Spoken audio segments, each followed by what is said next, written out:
Hello everyone, this is Asra Sultana, Assistant Professor in Triple Department, working in ISL Engineering College. Today I am going to start the second unit of the subject, that is Power System Operation and Control for Triple Final Year students. So let us see the contents of the unit.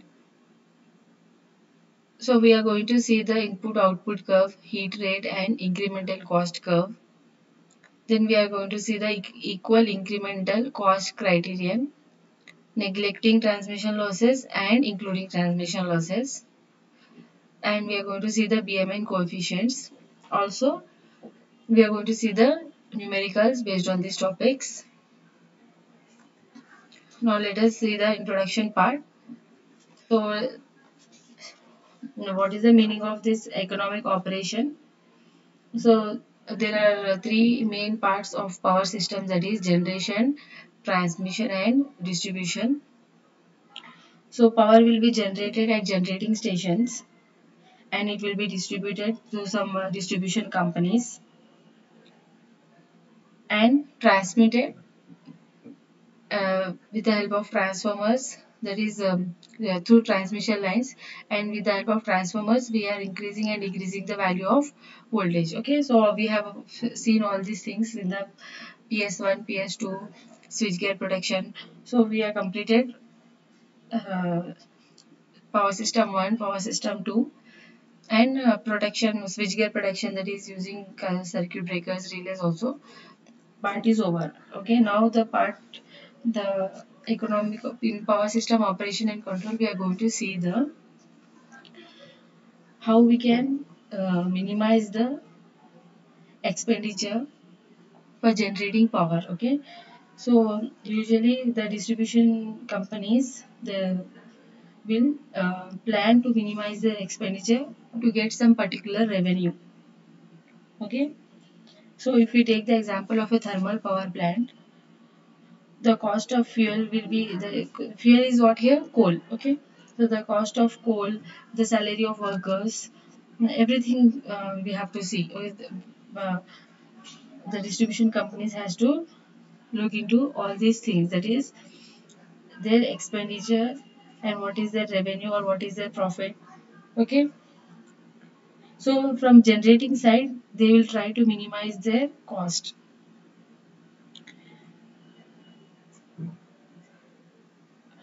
So the economic operation of power system is that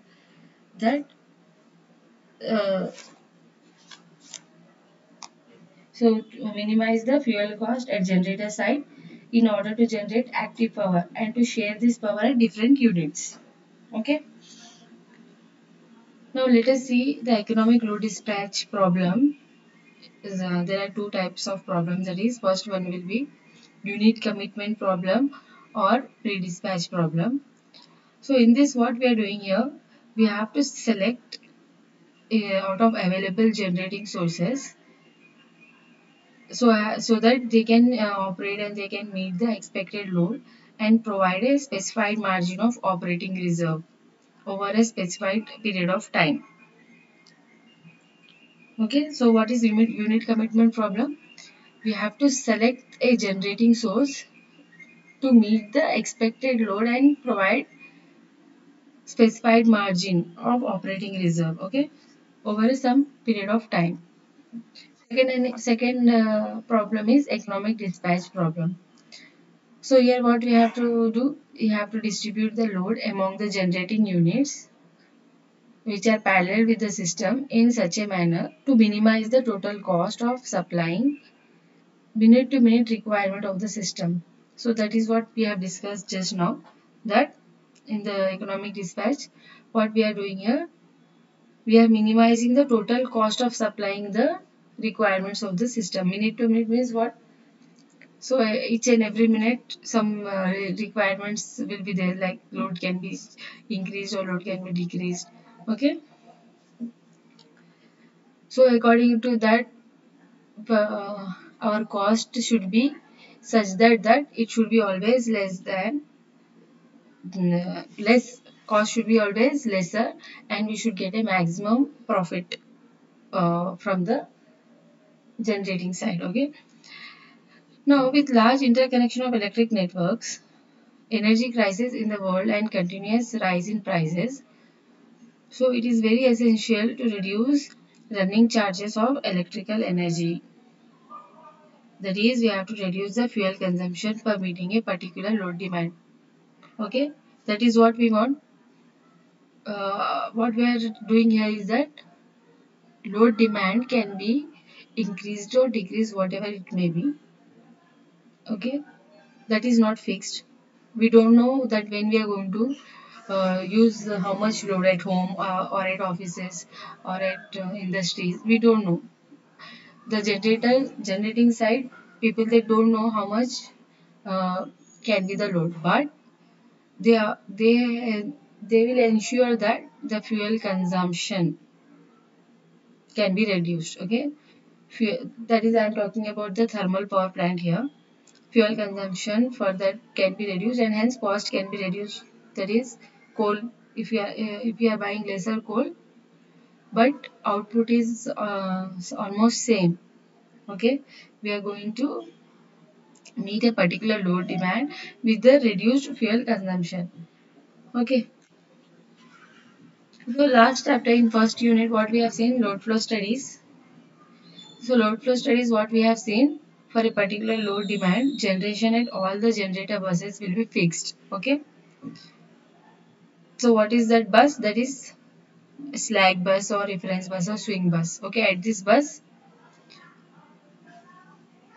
is fixed.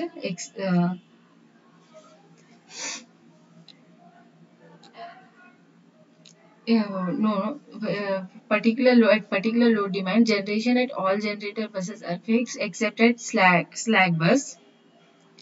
So at slack bus, we have taken certain limits. Okay. Now, in case of this economic load dispatch, generations is not fixed, but they are allowed to take values again within certain limits so as to meet a particular load demand with a minimum fuel consumption. Okay, this is our aim of the unit here. Okay, this is all about our second chapter that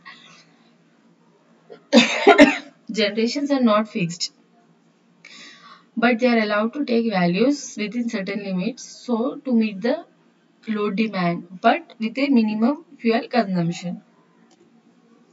So this means economic load dispatch problem is the solution of large number of load flow problems. Okay, and choosing the one which is optimal in the sense that it needs minimum cost of generation. So we have to choose in such a way that minimum cost of generation should be there. Okay, this will be the solution of all our problems of load flow studies. Okay, since cost of generation is a function of individual generation of sources which can take values within certain constraints. Cost of generation will depend on system constraint per particular load demand. Okay, what are these constraints? We will see now. Okay, so cost of generation will be not fixed for a particular load demand, but depends on the operating constraints of the sources. So we are having various operational and network constraints in a modern power system. Now let us understand various constraints before taking up the economic load dispatching problem. Okay. So there are two types of constraints that is two types of system constraints, that is equality and inequality constraints. Again, inequality constraints are of two types, hard type and soft type. Hard are those which are definite and specific, like tapping range of on load tap changing transformer.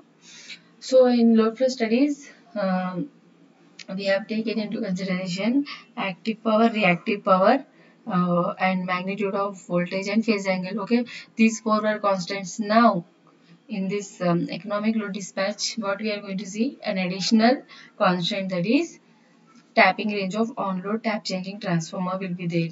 We are considering now these constants here. Okay.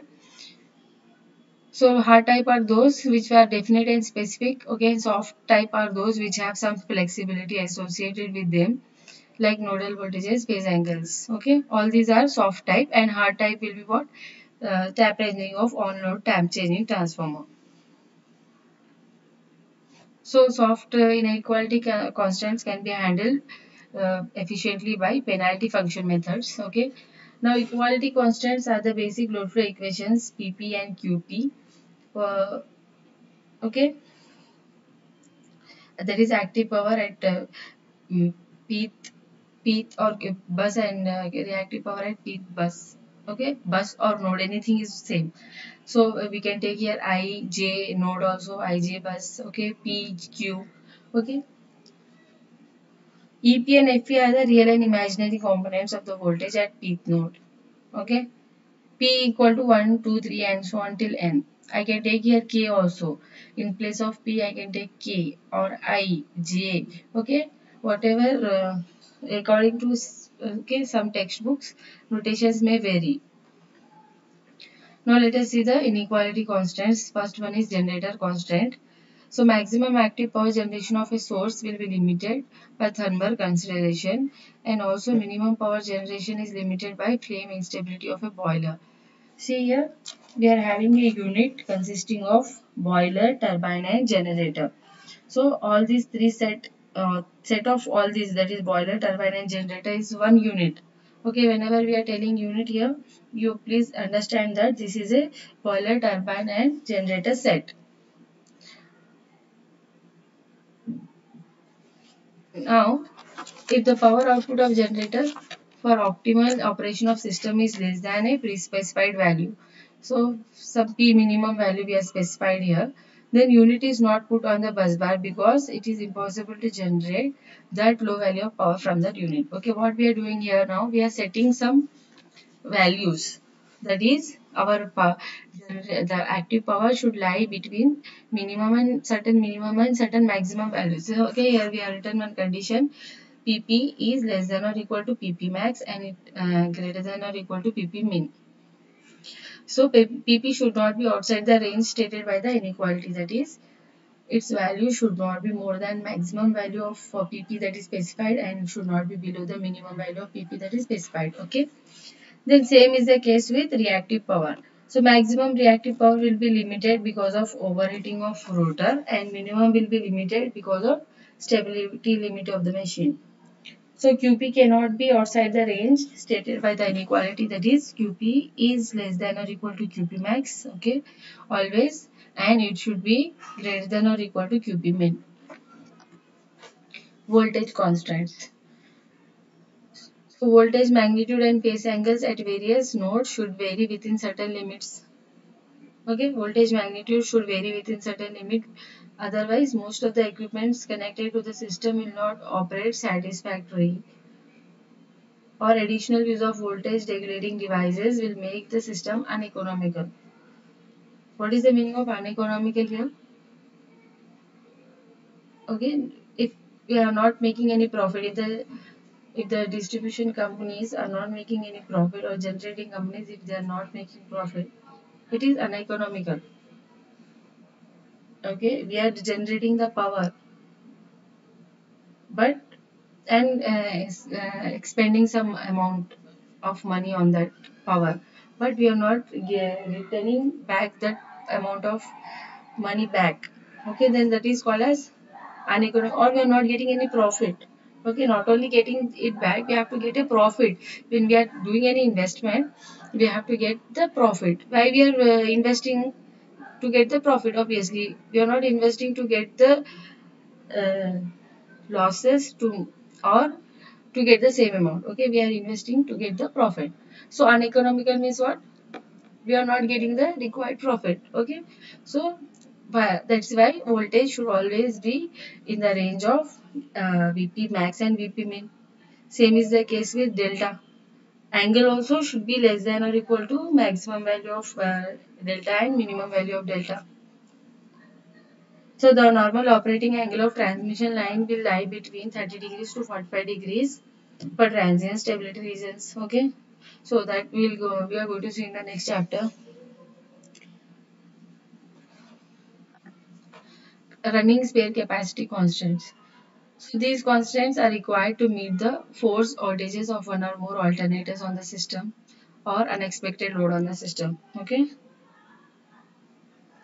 Total generation should be such that in addition to meeting load demand and losses, a minimum spare capacity should be available. That is, the total generation should always be greater than the uh, power generated plus some Piri specified power. Okay, PSO is nothing but Piri specified power. So G, that is total generation, should always be greater than equal to PP plus PSO. So well planned system is one in which this capacity PSO is minimum. Next is transformer tap settings. If auto transformer is used, minimum tap setting could be 0 and maximum will can be 1. Okay, that is, here we have written the range of the tapping of the auto transformer. That is, minimum value should be 0 and maximum should be 1. Similarly, for a two winding transformer, if tappings are provided on the secondary side, then this T should lie between 0 and N. Okay, T is lying should between 0 and N for a two winding transformer. This is an auto transformer. What is the difference between two winding and auto transformer? Two winding is one in which we are having primary and secondary side. Okay, auto transformer is one in which both primary and secondary are wound on the same core, and tappings will be provided in the auto transformer so that we can get whatever value of voltage we want for single phase and three phase both. Okay.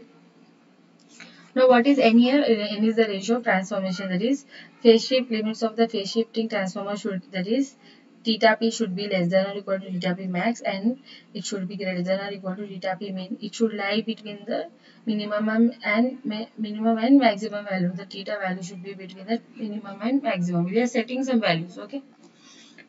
Now let us see the transmission line constraints. The flow of active and reactive power through the transmission line circuit will be limited by thermal capability of the circuit, and it is expressed as Cp is less than or equal to Cp max.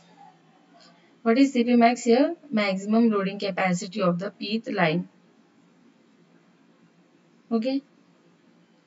So what we are telling here, the flow of active and reactive power through transmission line will be limited by thermal capability of the circuit. Next is network security constraints. If initially a system is operating satisfactorily and there is an outage, maybe scheduled or forced one, it is natural that some of the constants will be violated. Violated means what? It is not lying between the limits. It is not in the range. That is minimum, and it is not between the pre-specified ranges of the minimum and maximum values. It is uh, it is not following the specified values. It is coming out of that, it is violating that limit. Okay, then the complexity of these constraints will be increased when we are taking into consideration a larger system. So study is to be made with outage of one branch at a time and then more than one branch at a time. So how we are going to just study a very big system, that is one branch at a time, then more than one branch at a time. The nature of constants will be same as voltage and transmission line constants. Now let us see the problem of economic load dispatch.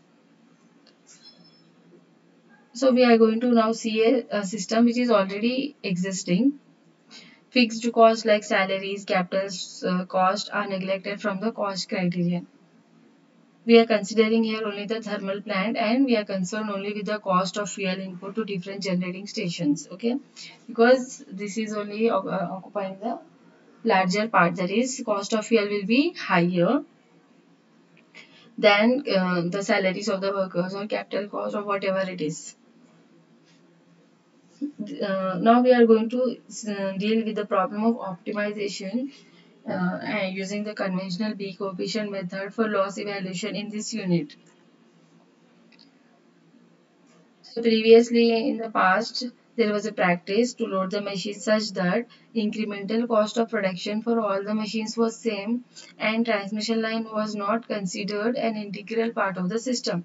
So previously transmission line was not considered as integral part, and also so incremental cost of production for all the machines was same, but Now people have realized that a plant far from the load has to supply in addition to the load transmission losses also, because the distance can be higher, the plant and the load, okay, with the location of plant can be very far from the load, okay. So the plant has to supply power to the load, and also it has to supply the transmission losses. So this plant must be penalized. These transmission line losses will be calculated by making use of B coefficients or BMN coefficients. Okay, we are going to see it in the next classes, coming classes. Now let us see few important terms associated with this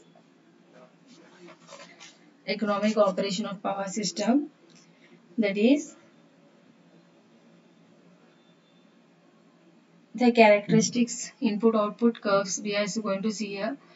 On x-axis we are taking power, and y-axis we are taking the operating cost in rupees per hour or fuel in million kilocalories per hour.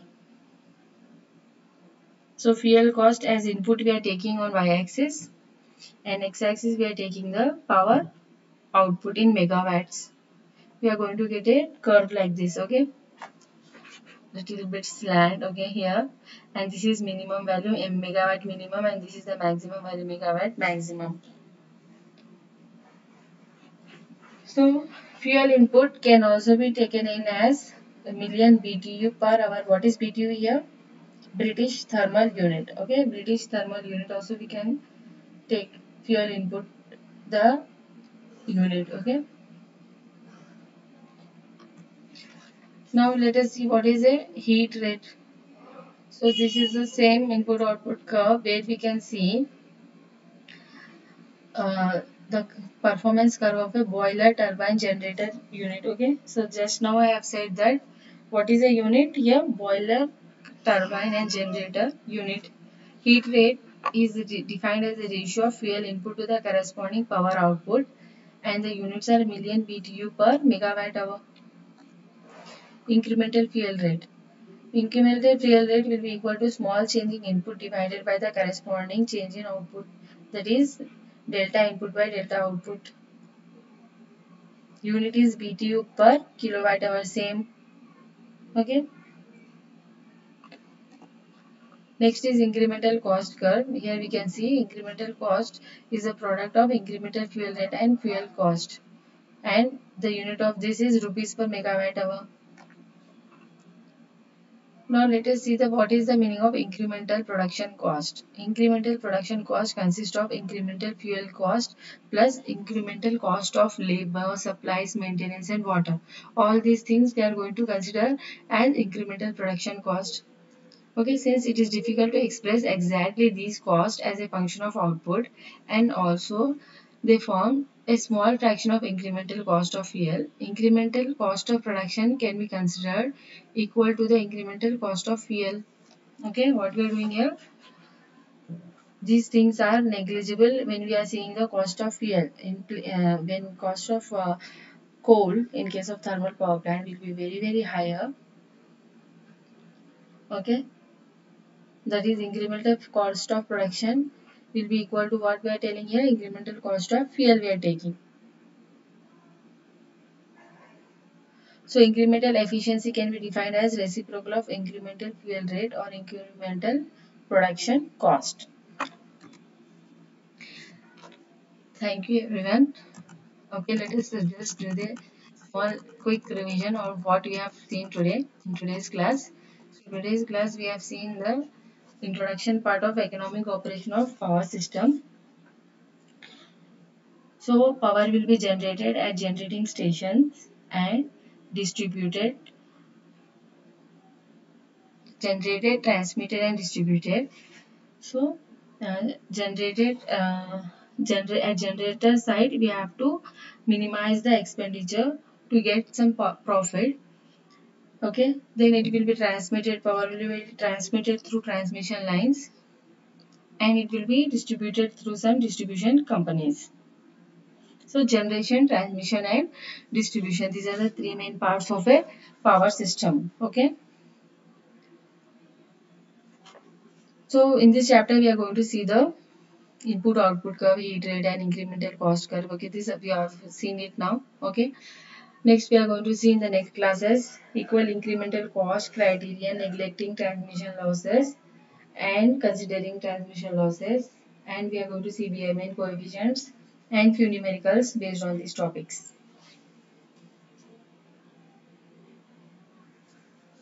So the input output curve, just now what we have seen, we can construct this curve experimentally also. Okay, so various level of power will be non-linear here. So the characteristics of this input output can be same or it can be changed for different units. Okay, in power system, this input output curve can be same or it can be different for different units in a power system. So we have to decide at a particular load demand which unit to be loaded at what extent so that to get maximum benefit. So minimum expenditure occurred for generating a particular demand. Okay, thank you everyone for watching this. We will continue in the next class.